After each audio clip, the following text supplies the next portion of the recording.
You ask Tiger to solve. This deals with linear equations with one unknown. The final result is x equals -8. Let's solve it step by step. Simplify the expression. Break up the fraction. Find the greatest common factor of the numerator and denominator. Factor out and cancel the greatest common factor. Swap sides.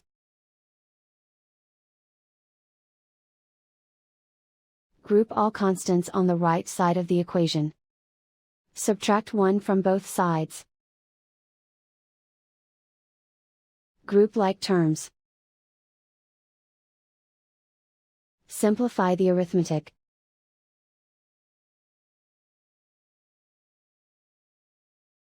Isolate the x. Multiply both sides by 8. Group like terms. Multiply the coefficients. Simplify the fraction. Simplify the arithmetic. And so the final result is x equals -8.